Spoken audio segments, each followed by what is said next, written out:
Pagtanggal ako ngayon ng ng busing sa chassis ng 155 kasi grabe ng luwag Lousy na, kumbaga, laki ng butas. Kasi sabi ng may-ari, hindi nila pala na mayroon palang to, busing na pinapalitan.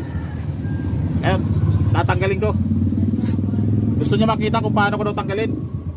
Ipapakita ko sa kanya para sa susunod, yung may-ari nagagawa. Huwag natin ipagdamot yung kalaman natin. Hindi naman natin madadala yan pag namatay tayo Iiwan natin yan sa mga kasama natin.